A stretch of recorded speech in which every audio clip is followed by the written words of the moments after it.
What's happening? Happy hump day to you and yours. Thanks for joining me. As always, it is very much appreciated. And a lot of people, including myself, have been talking about this Patriots coaching staff since Sunday's debacle. And we've talked about some possible moves, some possible options that the Krafts could have if they wanted to move on from Mayo or just change things, whether it's small changes or drastic changes. If things don't miraculously turn around over the next 3 weeks, the Krafts have 5 options. You look at the possibility of firing Gerard Mayo. That's one option. Another option is you keep Mayo, but you fire his coordinators. Another option is that you fire Elliott Wolf and you keep this coaching staff and you say it's Elliott Wolf's fault. Another option is option number 4. I know Tom Curran talked about this last night on NBC Sports Boston, the idea of hiring somebody who could be above Elliott Wolf in a president of football operations role, and that person would vet the entire organization, which did not happen, as we know, during the Fakakta process by the Krafts going back, 8, 9, 10 months ago. The final option is just blowing everything up. Taking your losses, cutting them, and saying, we've got to move on. This didn't work out. We believed in Gerard Mayo. We thought this was the right thing to do. It was obviously not the right thing to do, so we are moving on from Mayo. We are moving on from his staff. We're moving on from Elliott Wolf. We are blowing this entire thing up. We are starting from scratch. Let's start with option number 1. I want to go through each of these options because I think a lot of times what happens is we end up playing checkers when this really is a game of chess. You don't think about the next move, the third, fourth, fifth move. You just want action. And I understand. I'm frustrated. I'm infuriated by how this season has gone, just like many of you. So I get it. I get the emotion and I get the frustration. But we have to remove ourselves from that to clearly look at things, look at these options, and figure out what would happen if you pulled the trigger on a certain option. How does that set this Patriots team up and this Patriots franchise up for the next 4, 5, 6, 7 years? I know a lot of you have a lot of ideas, so let's go through it. Option number 1 is fire Gerard Mayo, keep Elliott Wolf. That's one option. I'm not telling you that's my top option. We're going to go 1, 2, 3, 4, 5. The first option we talk about is firing Mayo and keeping Wolf. Now, of course, if you fire Gerard Mayo, you are very likely replacing this entire staff because whoever comes in as the head coach wants to have their own staff. They don't want any holdovers from a team that just looked as bad as this team has looked through the first 14 games of the season. So if you're getting rid of Mayo, you're getting rid of the entire staff. Who picks the head coach? Well, if you're keeping Elliott Wolf, that's the vote of confidence. If you're keeping Elliott Wolf would be the one, most likely, along with the Krafts, of course, but Elliott Wolf would be selecting the next head coach. That's how it usually works. So if you say goodbye to Gerard Mayo, but you want to keep Elliott Wolf, Wolf is going to be in charge of picking the next guy. And the simple question is, do you trust Elliott Wolf to do that? Do you trust Wolf to make that kind of decision based off what we've seen so far this season, based off other decisions Wolf has made?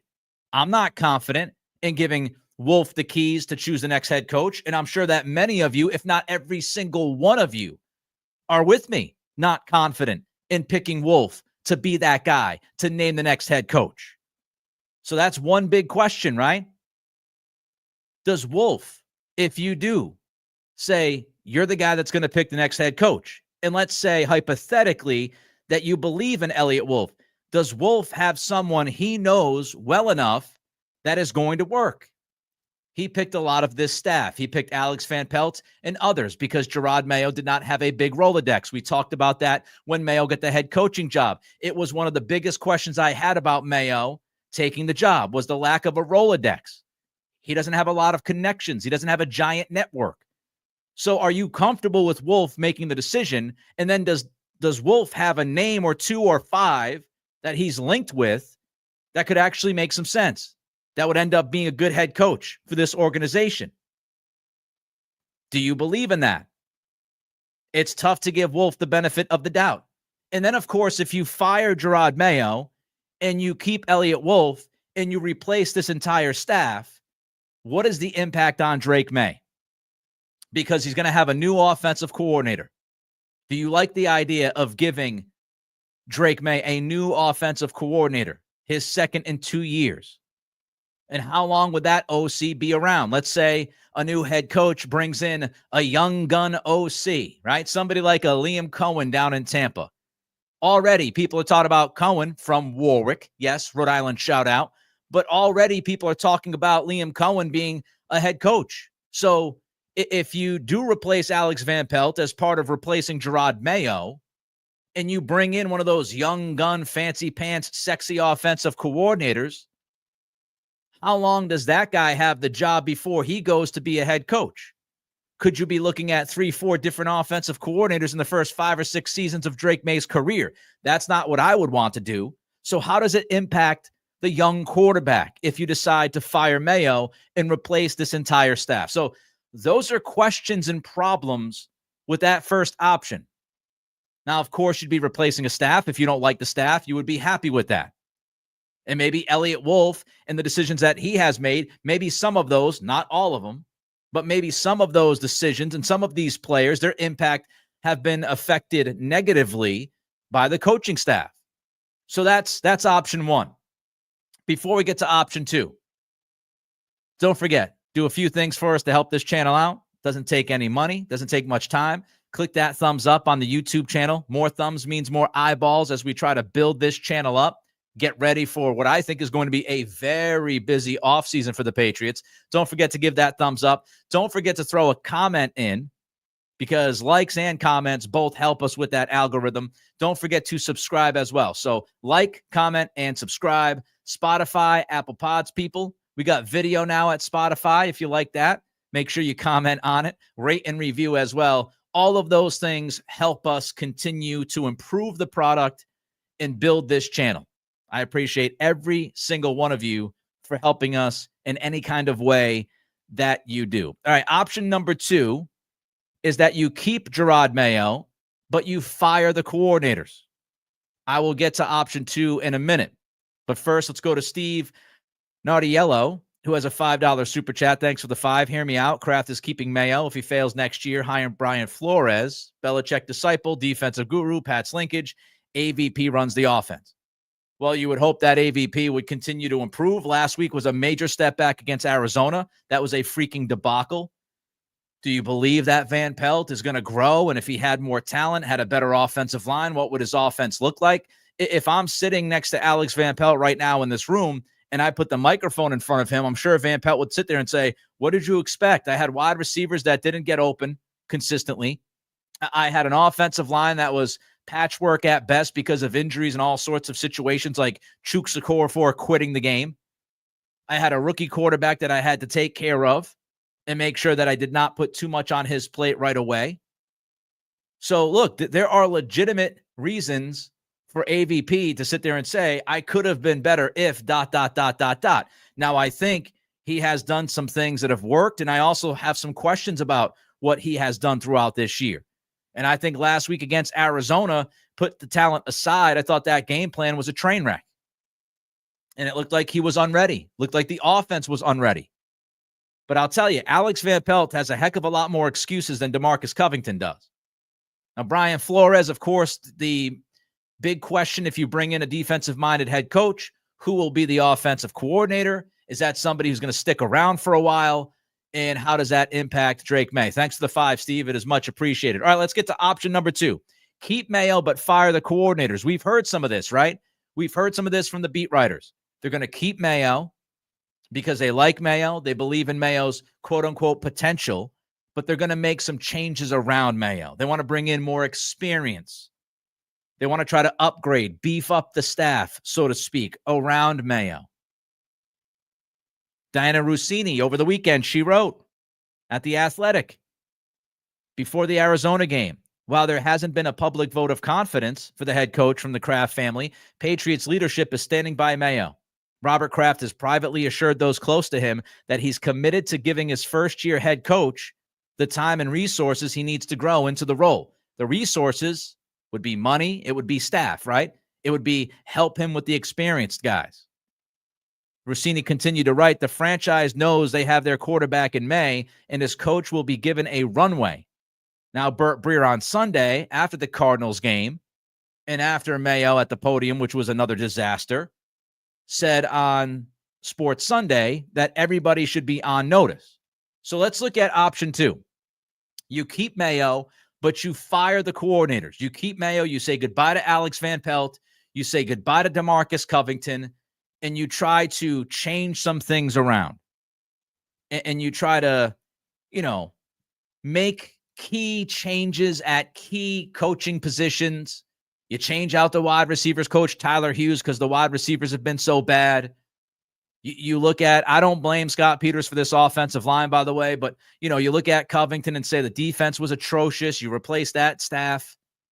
And then you go into 2025 and say, all right, Gerard, no more excuses, right? We have given you more to help, and we have experience around you. We cannot afford another season like 2024.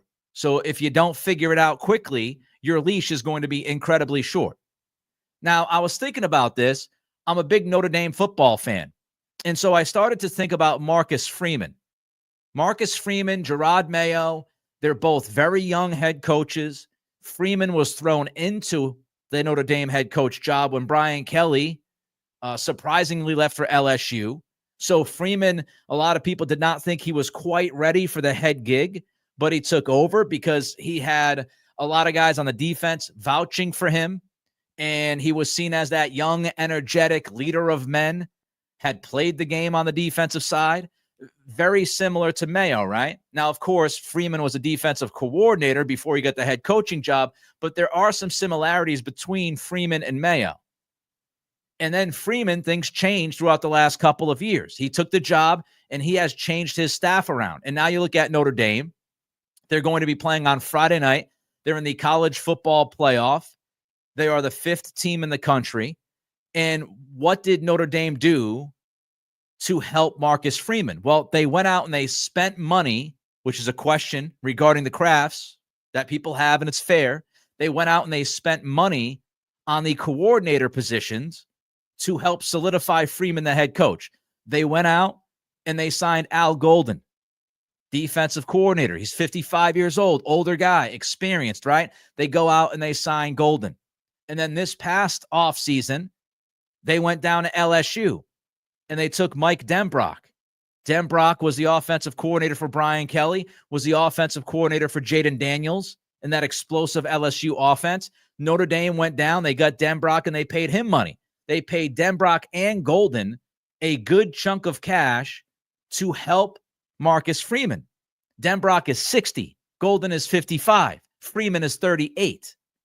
So you could take a page out of the Notre Dame book and say, all right, the first year didn't go well, but we still believe in Gerard Mayo. He is our Marcus Freeman, but we have to go find our Mike Denbrock, and we have to go find our Al Golden. And if we can find those two coordinators and put them with Freeman, now we're cooking a little bit. That's what this option would be. Mike Denbrock was proven throughout time. Al Golden is the old school defensive coordinator with tons of experience. So that would be the Notre Dame option. Clean out the coordinators.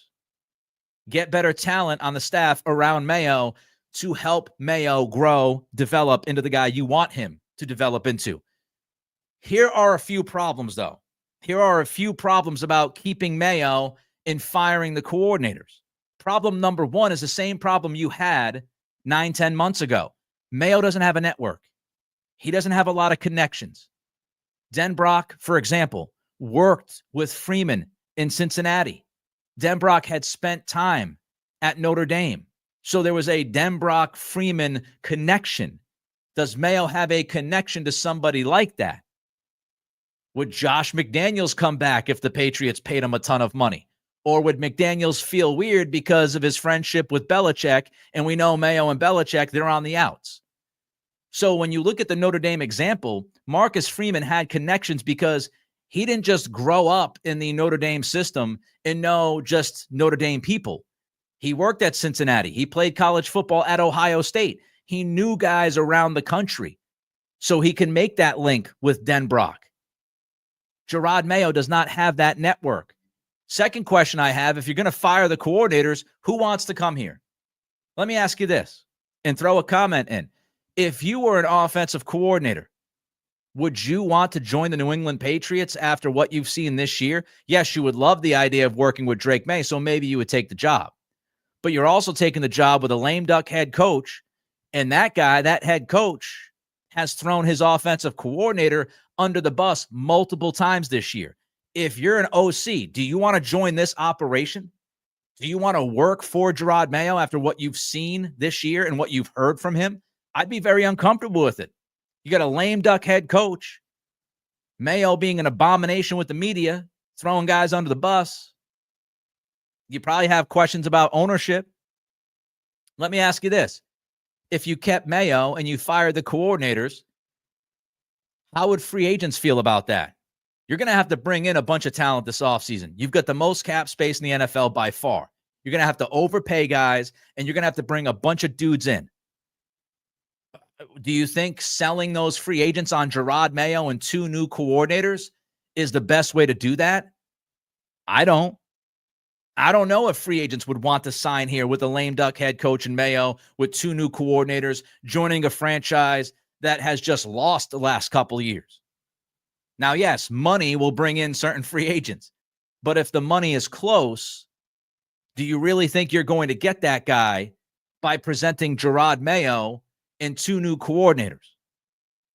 I think that's a tough sell. And if you bring in new coordinators, how much does that change the scheme? Will those coordinators be able to adapt and work the scheme? Let's say Drake May, a new coordinator comes in, but they can run a similar system as Alex Van Pelt. So Drake May's not going through too big of a change. Or if you bring in a new OC, new DC, are you changing schemes? And if you change schemes, how does that change the roster? You already have, I know people might say the roster sucks, Nick, who cares? You can't flip 53 guys. So if you bring in new coordinators that have different schemes, now some of the talent, some of the guys that you have on this roster, even guys that you might like, they might not fit the new schemes. So these are the kinds of questions that we don't always ask, we don't always think about. We just want to react. There's a lot of layers to this. Would Mayo embrace a young gun? Let's say you go out and you want to get the next Liam Cohen. Is Mayo going to be comfortable with that? Or is Mayo going to be paranoid? Is he going to be worried that if he doesn't get off to a good start in 2025, that new young gun OC is going to take his job? And does that cause some friction between Mayo and the OC? Again, this is why Alex Van Pelt is not Mayo's guy. So Mayo throws him under the bus. If you bring in a young gun, will we just see a repeat of this year? And Mayo feels a bit paranoid about his gig. He's going out there throwing the new young OC under the bus because he's trying to save himself. Legitimate question to ask, given how Mayo has dealt with the media. Would Mayo be paranoid if you brought in experience? Like the Al Golden example. Would Mayo be paranoid with having an experienced defensive coordinator? Would he say, oh, again, my job's in jeopardy? What if I don't step up? They might give it to this experienced dude.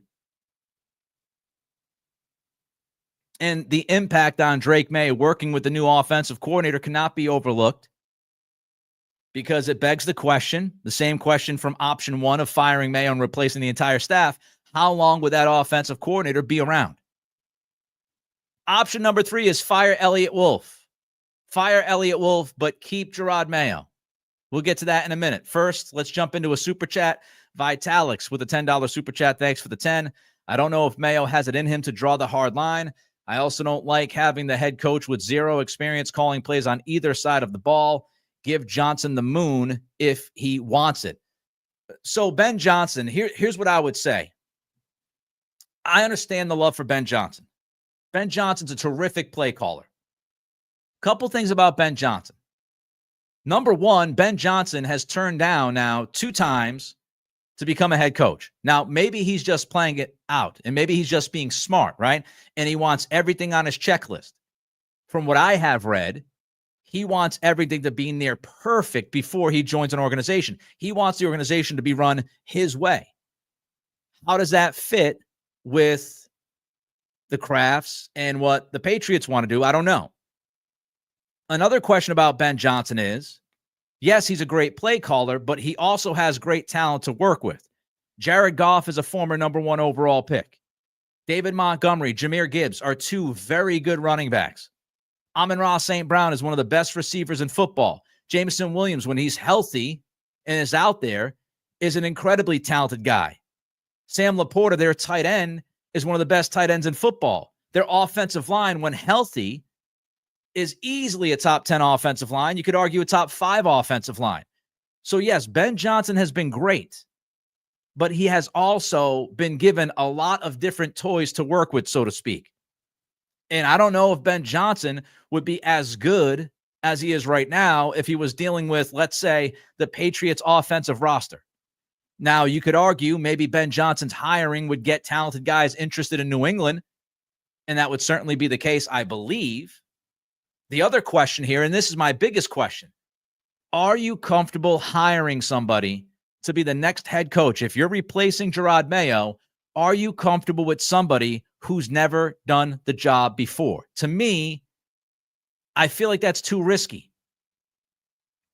Like, if you go out and you get Ben Johnson, he could be great, but he could be also a failure. And if he's a failure, you're ripping down the entire staff again, and you're rebuilding 2 years from now. So those are my questions about Ben Johnson. I mean, again, I think he's a great play caller, and I know he's the name, and he's been the name for a couple of years, but how much did that talent at Detroit impact his job? Does he want to be a head coach? Does he want to be here? Is this the perfect opportunity that he's looking for? And are you comfortable with hiring somebody, again, who has never done the job when you just did that with Gerard Mayo and it backfired? Now, you might not care about that, but those are questions that I would have about somebody like Ben Johnson. All right, let's talk about firing Elliott Wolf. If you fire Elliott Wolf, but you keep Gerard Mayo, who picks the GM? Are the Krafts going to pick the GM? Is Mayo going to pick the GM? Would you trust Mayo to pick the GM? Mayo knows, let's say, Trey Brown in Cincinnati. Maybe he could talk Trey Brown coming into New England and being the new guy, the new shot caller. But is that what you want? Is Trey Brown going to fight for Mayo, even if Mayo starts off slow in 2025, because Mayo is responsible for bringing him in? So if you fire Wolf, but you don't fire Mayo, is Mayo going to have the call? And if it's the Krafts, are the Krafts going to pick somebody that gets along with Gerard Mayo? Now, if you fire Wolf and you go into 2025 with Gerard Mayo as your head coach, what happens if Mayo doesn't work in 2025 and you have to fire him? Now you're going through chaos. It's year 4 of franchise chaos. You had the last year of Bill. You had 2 years with Mayo, the second one without Wolf. And then year 4 is going to be, well, we're starting it all over again. And that's what bad organizations do. That's what bad teams do.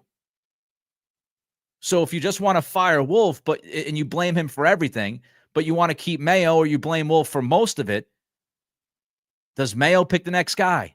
And if Mayo gets fired, where does that leave you in 2025 and beyond? And who wants to come work for this team? Who wants to come work for this team if you don't have full autonomy? If you're a GM and Gerard Mayo picked you, are you uneasy?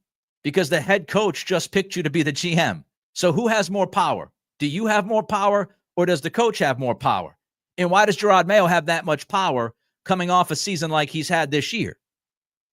Do you want to work with Mayo? Do you believe in Mayo? Because there's the possibility that Trey Brown from Cincy comes in as Gerard Mayo's guy in a hypothetical.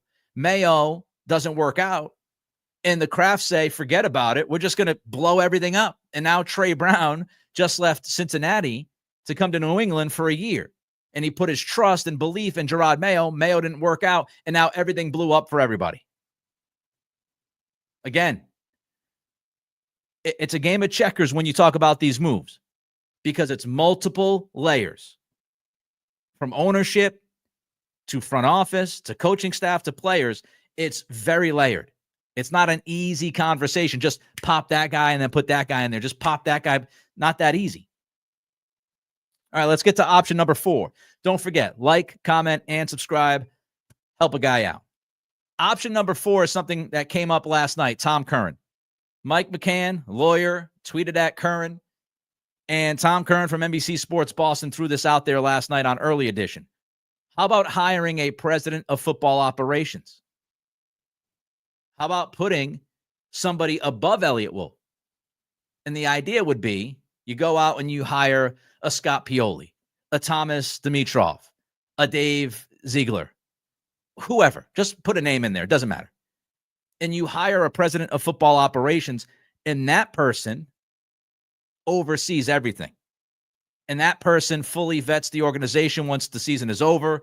They bring in all of the coaches. They pretty much do what the Krafts should have done before hiring Mayo and promoting Wolf, or promoting Mayo and promoting Wolf, whatever. And you bring a president of football operations into the program, and they look at everything, and they say, all right, Robert, Jonathan, this is what I think should happen. Fire this guy, fire that guy. I know this guy, I know that guy, and this is the staff we want to put together. Now, that president of football operations, I think, still has to be comfortable with Gerard Mayo, right? Because if you're keeping Mayo and you're keeping Wolf and you're just adding this president of football operations, let's say Scott Pioli's that guy, Pioli has to believe in both Mayo and Wolf. And he also has to be able to have a relationship to work with those guys and trust those guys. Or else, guess what? Wolf and Mayo are not going to trust the president of football operations. And then again, you have infighting. You have people leaking stories to the media, and it becomes a disaster. It blows up in your face immediately. So you have to make sure, if you're bringing in a football operations guy, he has to get along with everybody. He's got to be simpatico with Wolf, simpatico with Mayo. Now, let's say you fire that guy. Here's a few problems with that. You're adding another layer to an already convoluted, messy situation.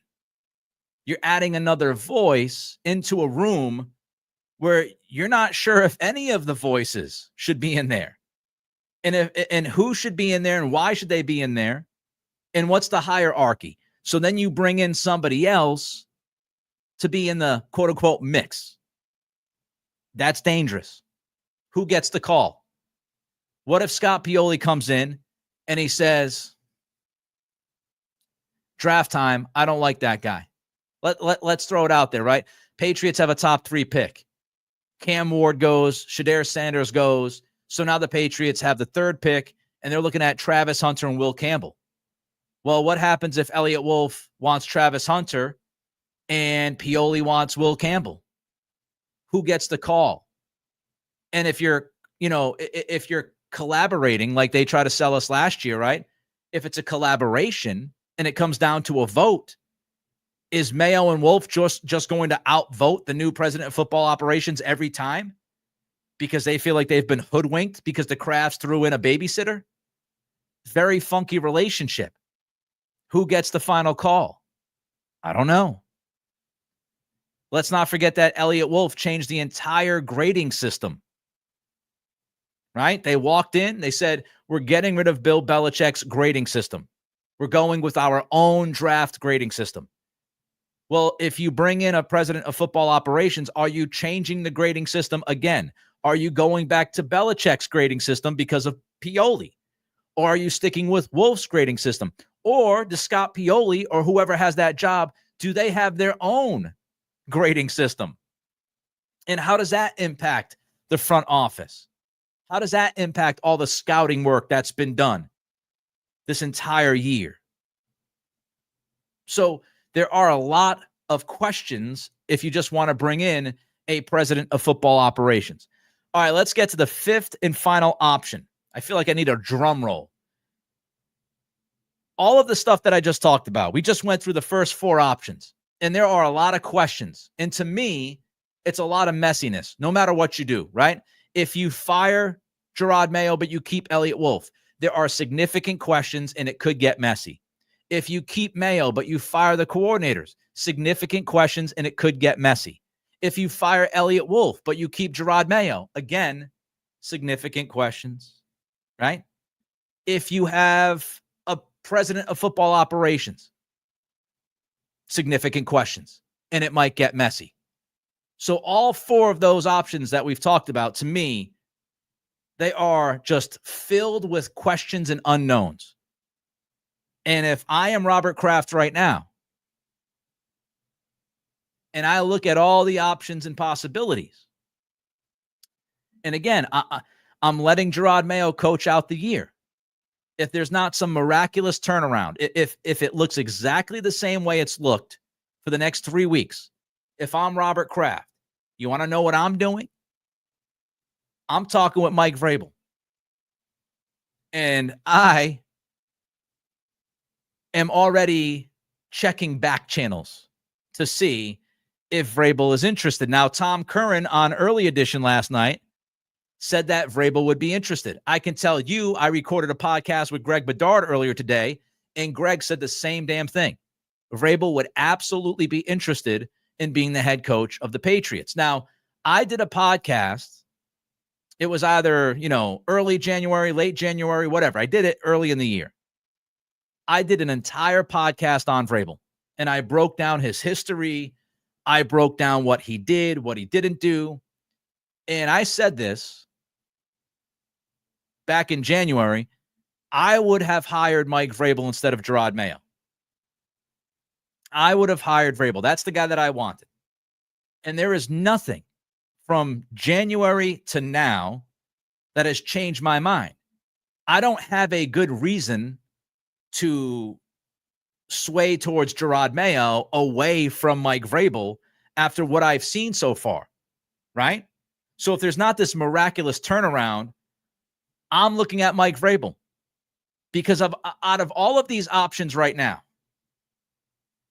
if Mike Vrabel is available, I'm firing everybody that Vrabel doesn't want. I'm firing everyone. I would blow it up. If we don't see anything better the next 3 weeks, I would blow it the hell up. And I would go out and I'd get Mike Vrabel. Let's start here. Any half measure that you take is unsettled ground.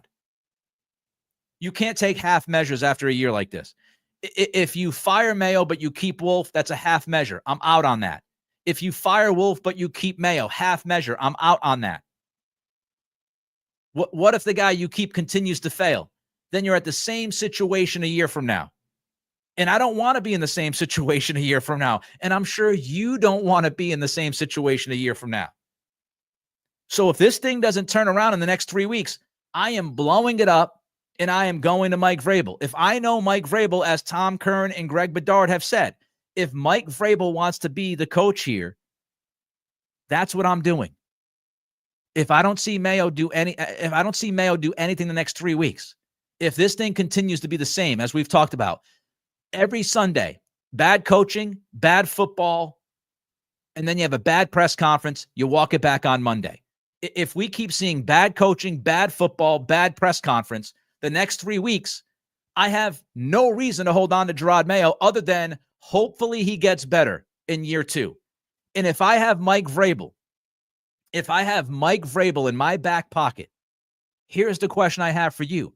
Are you willing to give up on somebody who has already proven himself to be a good coach in the NFL? Are you willing to give up a chance at that guy, somebody that you can bring in and right away, can build a culture, can win some football games? Are you willing to pass up on Mike Vrabel on the hope that Gerard Mayo is going to be much better in 2025? Now, maybe you are. Maybe you believe that Mayo is going to be great. And maybe you believe he can turn this thing around. And in 2025, after this self-evaluation he keeps talking about during the offseason, maybe you believe that 2025 Mayo is going to be the guy. But if you're asking me, Vrabel in my back pocket versus the unknown of Gerard Mayo's 2025, I am absolutely 100% taking Mike Vrabel in the back pocket. If you fire Mayo in the staff, what if Wolf continues to fail? If you fire Wolf in the front office, what happens if the coaching staff continues to stink? Will any GM want to inherit this mess? If you go with a half measure, there is little chance of adding, to me, if you go with one of those half measures, little chance that you're adding legitimate talent to the staff, legitimate talent to the front office, and likely legitimate talent on the field. It is a much better sell, in my eyes, if versus the half measure and trying to keep Mayo and try to make this work versus Mike Vrabel. To me, it's a much easier and better sell to go to a free agent and say, we've got Mike Vrabel. That guy's a former coach of the year in the NFL. He took the Tennessee Titans to the playoffs multiple times. I think 4 out of his 6 seasons, he took the Titans to the playoffs. He has a couple of playoff wins under his belt, and he did that with Ryan Tannehill. And I see some people out there saying, yeah, but he was bad the last couple of years in Tennessee. Do you want to know why he was bad in Tennessee the last 2 years? Because Ryan Tannehill got hurt, and then, to begin with, Tannehill's not a very good quarterback. Then Tannehill got hurt, and then the next year, Tannehill was washed. He had no quarterback, folks. And the GM, John Robinson, decided to trade their best offensive player other than Derrick Henry, and that was A.J. Brown. Again, you can check out the pod I did on Vrabel 10, 11 months ago, whenever it was.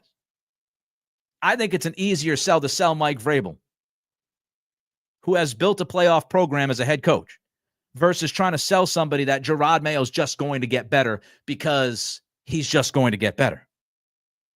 That's my 2 cents. You might disagree with that. And I think this is a good job. I'm not surprised that Vrabel would be interested. And I think Vrabel would be interested even if there weren't the links to the Patriots that he has. The Patriots job, I think, is legitimately one of the best jobs available. If it's not the best, it's one of the best. You start with the quarterback. You have Drake May. You can sell a coach on Drake May. You can sell a coach on the future because of that guy at quarterback. You've got Drake May. You've got the most cap space in the NFL. You have incredible draft capital. You are going to have 4 of the top 100 picks in the draft in April. And you're likely going to end up having a top 5 pick in all of the rounds. You have the Falcons' 3rd round pick. Right now, the Falcons are out of the playoffs. That Falcons' 3rd round pick might end up being in the top half of the 3rd round. You could end up with 4 of the top 80 picks in the draft. 4 of the top 85 picks. Most cap space. 4 of the top, let's say, 90 picks. If the Falcons miss, right? If Tampa can finish the job in the NFC South. You have Drake May at quarterback. And you just announced that you're going to start building a brand fancy new training facility that will be ready by 2026. So you're going to have a new facility, a young franchise quarterback, a ton of cap space, and great draft capital.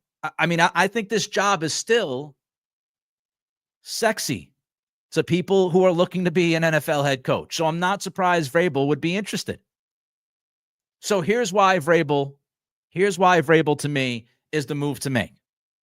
And I'm going to shorten this up again. If you want details, you can check out that Vrabel podcast on the channel from a while ago. Culture. We heard Gerard Mayo talk about building a culture. Then all of a sudden, about a month ago, Gerard told us, oh, you can't reset a culture in year 1. Funny, because that's what he was selling. That was his main selling point, was that they were going to reset the culture. And now we got to wait till year 2 for that culture to kick in. Mike Vrabel has built a culture. He built a culture in Tennessee. Players love playing for that guy. He knows how to do it. He walks in day 1 and he starts to build that culture. And he has a history to go off. Here's another thing about Mike Vrabel. How about his past coaching hires?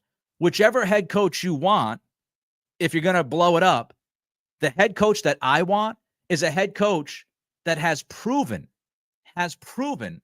to be able to go out and hire coordinators at a high level. And Vrabel's done that multiple times.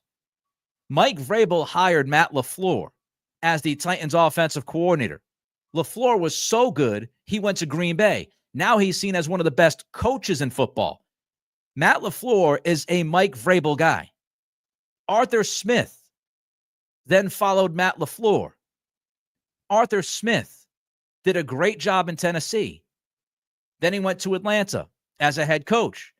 Didn't have a great quarterback. Won like 7 games, I think, 3 years in a row. But then what happened? Smith goes to Pittsburgh, and look at what Arthur Smith is doing with Russell Wilson and Justin Fields. Who thought the Steelers would be as good as they are? Who thought that offense would do anything with those 2 quarterbacks? Arthur Smith is a Mike Vrabel guy. Mike Vrabel also hired Shane Bowen in Tennessee, who's in New York right now with the Giants. The Giants are awful. But look at Shane Bowen's resume with the Titans. The Titans were consistently one of the best defenses in the NFL. Shane Bowen is a Mike Vrabel guy. Mike Vrabel has a huge network with a proven track record of hiring a staff. He has worked at Ohio State. He has worked with the Texans. He then went to Tennessee. He's now in Cleveland. You want to talk about a Rolodex? Vrabel has a Rolodex. His time as a player in New England. He has a Rolodex. His time as a player with the Steelers. His time as a player with the Kansas City Chiefs. He has a vast network of people in both college and the pro game. Again, with a good track record of hiring a staff, bringing his guys in. Not a situation where you bring Mayo in. Mayo doesn't have a Rolodex. It's, we're going to promote DeMarcus Covington, and then, Elliott, can you save me? Mike Vrabel has been an NFL Coach of the Year. Mike Vrabel made it to the playoffs multiple times with Ryan Tannehill. And if you need stability, I think Vrabel brings you stability. I go back to the Ben Johnson thing. We don't know if Ben Johnson would be good. What happens if Ben Johnson fails? You're in the same situation. You've seen Mike Vrabel succeed to a certain level. If Ryan Tannehill didn't throw like 4 interceptions against the Bengals, Mike Vrabel would have had another playoff win on his resume. You've seen it. You've seen Vrabel get as much as he can from a average, mediocre team. He did it year in and year out in Tennessee. You have seen that. You haven't seen Ben Johnson be the lead guy. Liam Cohen, he's been an offensive coordinator for 1 year, done a tremendous job in Tampa. You have not seen him be the man in the room. Vrabel has been the man in the room. He has led a football team. And that, to me, coming off of what we've seen the last couple of years, that to me matters. I have no idea if someone that hasn't done the job can do the job. I'll give him the benefit of the doubt like I did Mayo. Everybody deserves the benefit of the doubt to prove if they can do a job or not do a job. I know Mike Vrabel can do the job. Is he the greatest coach ever? No. Mike Vrabel also understands the market. He played here. He knows the media. He understands the pressure. He understands the talk radio element, the TV element. Does Ben Johnson get that? Liam Cohen's from Rhode Island, so he probably understands it at a higher level than Ben Johnson. But what if you hire somebody who could be a good head coach, but gets swallowed up by the media? Not saying it's going to happen, but it's possible. You know Mike Vrabel is not going to get swallowed up by the media. That ain't happening. And you know Mike Vrabel has been able to communicate without having to walk it back every week.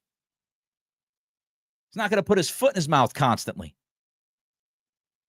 Now, here's one more thing I'll say. The timing is going to be very interesting because Chicago, New Orleans, these teams, right? Maybe even Ohio State. Look, if Ryan Day is gone from Ohio State, Vrabel's going to go to Ohio State.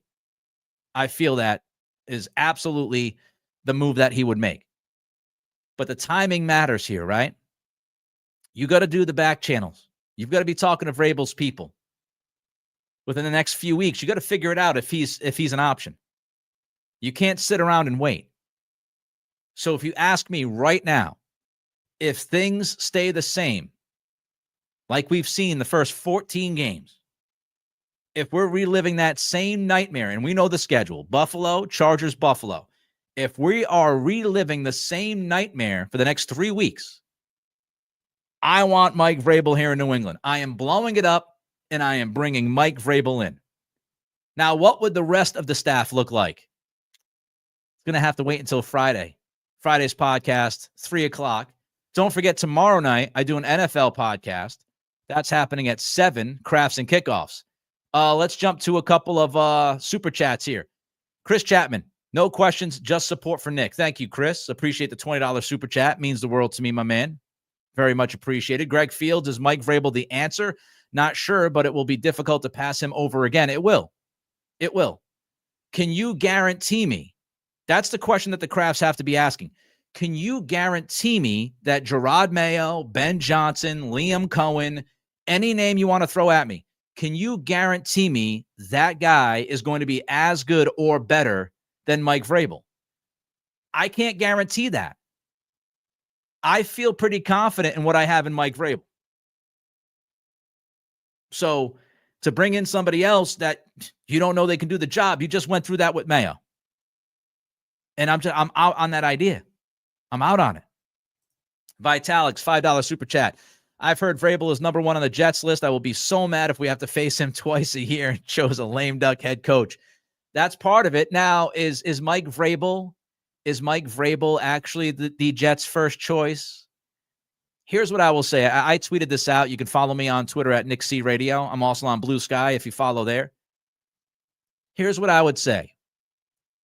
I don't doubt, the Burt Breer report last night. He went on ESPN 1000 in Chicago and said that Vrabel is at or near the top of the list for Chicago. And, it would be Vrabel and Josh McDaniels as the offensive coordinator and all that. Here's what I'll say. I believe Mike Vrabel's leaking this stuff. Maybe not directly, but I believe it's either Vrabel directly or Vrabel's agent who is leaking all of this. Ohio State, the Jets, Chicago, because A, he wants to build a market for himself, or if it's his agent, the agent wants to build a market for his client, Mike Vrabel. And the best way you can build the market is you just keep leaking stuff to the media about, oh, this team wants him, that team wants him, this team wants him, right? It puts pressure on everybody. I also don't think it was a coincidence that we got the Chicago McDaniels thing yesterday when we just saw what happened on Sunday. Mike Vrabel, his agents, Josh McDaniels, his agents, they know what happened on Sunday. Josh McDaniels lives in the area. He's hearing the talk radio. He's seeing the TV. They know that there is public pressure mounting on Gerard Mayo. It was the perfect time to leak out something regarding Mike Vrabel being the hot name, because that immediately puts pressure on Robert Kraft and company. You want the Krafts to feel like, man, we got to go talk to Vrabel, because if we don't talk to Vrabel, he might end up in Chicago. God forbid, as Vitalix brings up, he might end up with the freaking Jets. Do we want to face Mike Vrabel twice a year? We could have had that guy. So I think all this stuff you're seeing is coming from Vrabel, McDaniels, and or their agents. They're playing the game. They're trying to force the hand of the Krafts to get them thinking about Vrabel and to create some of the pressure. That's what I think is happening. Thanks for the 5 Vitalix. Tomorrow night, Krafts and Kickoffs, NFL podcast, 7 o'clock, live on YouTube.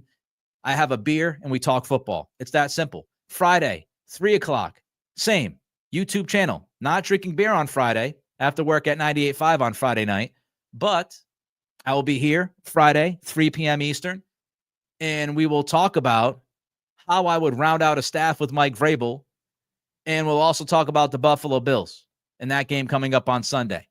Until Friday or tomorrow night with Krafts and Kickoffs, join me for that show. That thing's starting to pop. Until tomorrow night at 7 p.m., this has been the Nick Cattle Show.